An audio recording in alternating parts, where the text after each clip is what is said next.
No, it will be tough, and you will still find the way to win. The Dark Side of Goodness. Lessons from Machiavelli. Introduction. The Paradox of Virtue. We like to believe that goodness always leads to success, that kindness begets kindness, and that moral purity is the surest path to power. But history and Machiavelli tell a different story. In The Prince, the Renaissance philosopher shattered the illusion that virtue alone guarantees victory. Instead, he revealed a brutal truth. Sometimes the most effective leaders must embrace cunning, deception, and even cruelty to survive. This isn't a call for tyranny, but a sobering reminder that idealism, unchecked by pragmatism, can be a fatal flaw. To understand the dark side of goodness, we must confront the uncomfortable reality that morality and power don't always align. The fragility of pure goodness. A leader who refuses to ever lie, manipulate, or make hard choices may seem noble. But in a world where others play by different rules, such purity can be a weakness.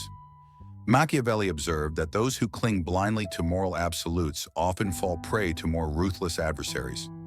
Think of the honest politician outmaneuvered by corrupt rivals, or the kind-hearted CEO whose company is devoured by aggressive competitors. Goodness, when naive, becomes a liability. This doesn't mean ethics are worthless, but it forces us to ask, can one remain truly good in a world that rewards ruthlessness? The necessity of strategic evil. Machiavelli's most controversial lesson is that sometimes evil must be used for good ends. A ruler who never employs fear or deception may lose control, leading to chaos, a far greater harm. This mirrors modern dilemmas. Should governments spy on citizens to prevent terror? Should corporations exploit legal loopholes to stay competitive? The answer isn't simple, but Machiavelli warns that refusing to engage in any morally gray action can result in greater suffering. The real question isn't whether to compromise, but where to draw the line. The illusion of universal love.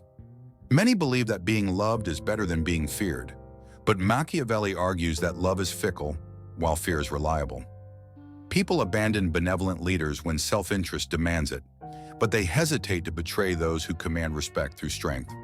Modern politics and business confirm this. Charisma alone rarely sustains power. The most enduring leaders, whether CEOs or politicians, balance inspiration with an unshakable aura of consequence. This isn't an endorsement of cruelty, but a recognition that dependence on goodwill is a gamble.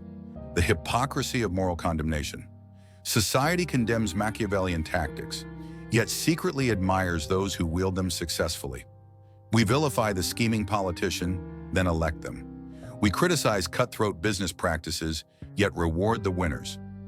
This hypocrisy reveals an uncomfortable truth. People claim to value goodness, but they respect results.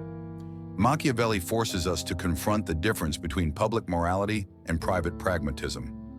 The most effective operators master both, knowing when to wear the mask of virtue and when to act in the shadows. The danger of half measures. One of Machiavelli's sharpest warnings is that half-hearted ruthlessness is worse than none at all. If you must strike a rival, do it decisively. Otherwise, you invite retaliation. This applies today. A company that hesitates to adapt aggressively will be crushed. A leader who weakly enforces rules loses authority. The lesson? Indecision in the face of necessary evil often backfires. Moral hesitation can be more destructive than calculated action.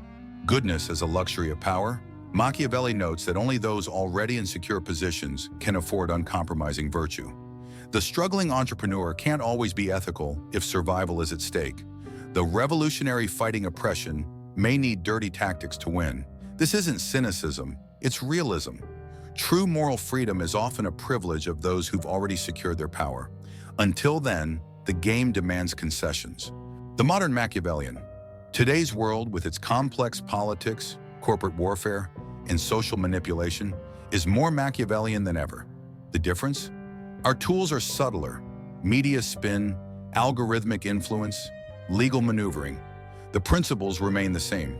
Power favors those who understand human nature, leverage fear and reward wisely, and recognize that absolute goodness is often a fairy tale. The wise modern leader studies Machiavelli not to become a monster, but to avoid being devoured by them. Conclusion: beyond good and evil. Machiavelli doesn't destroy morality.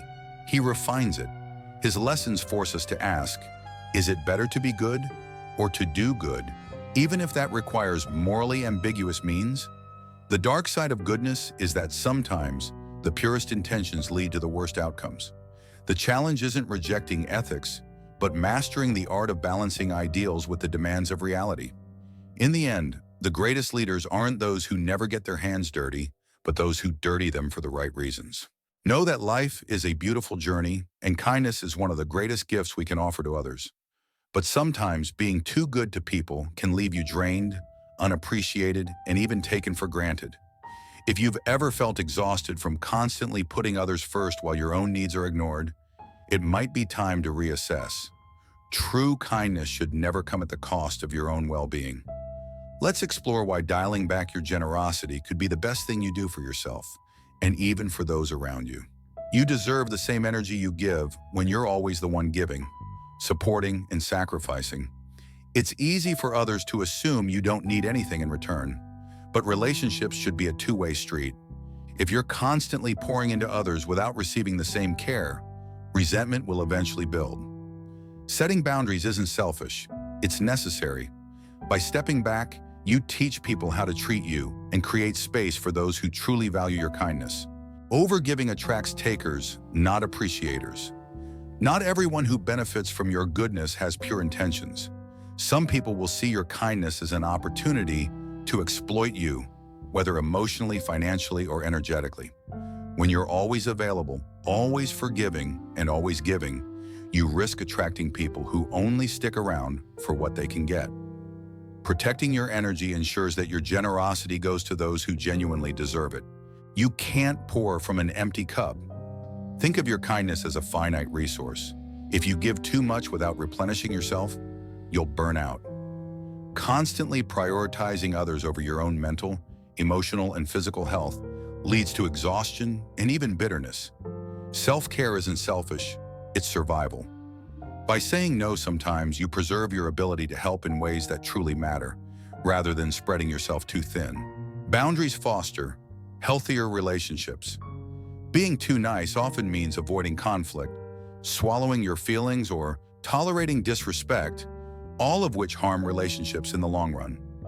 Healthy connections thrive on honesty, mutual respect, and balance. When you stop overextending yourself, you encourage others to meet you halfway.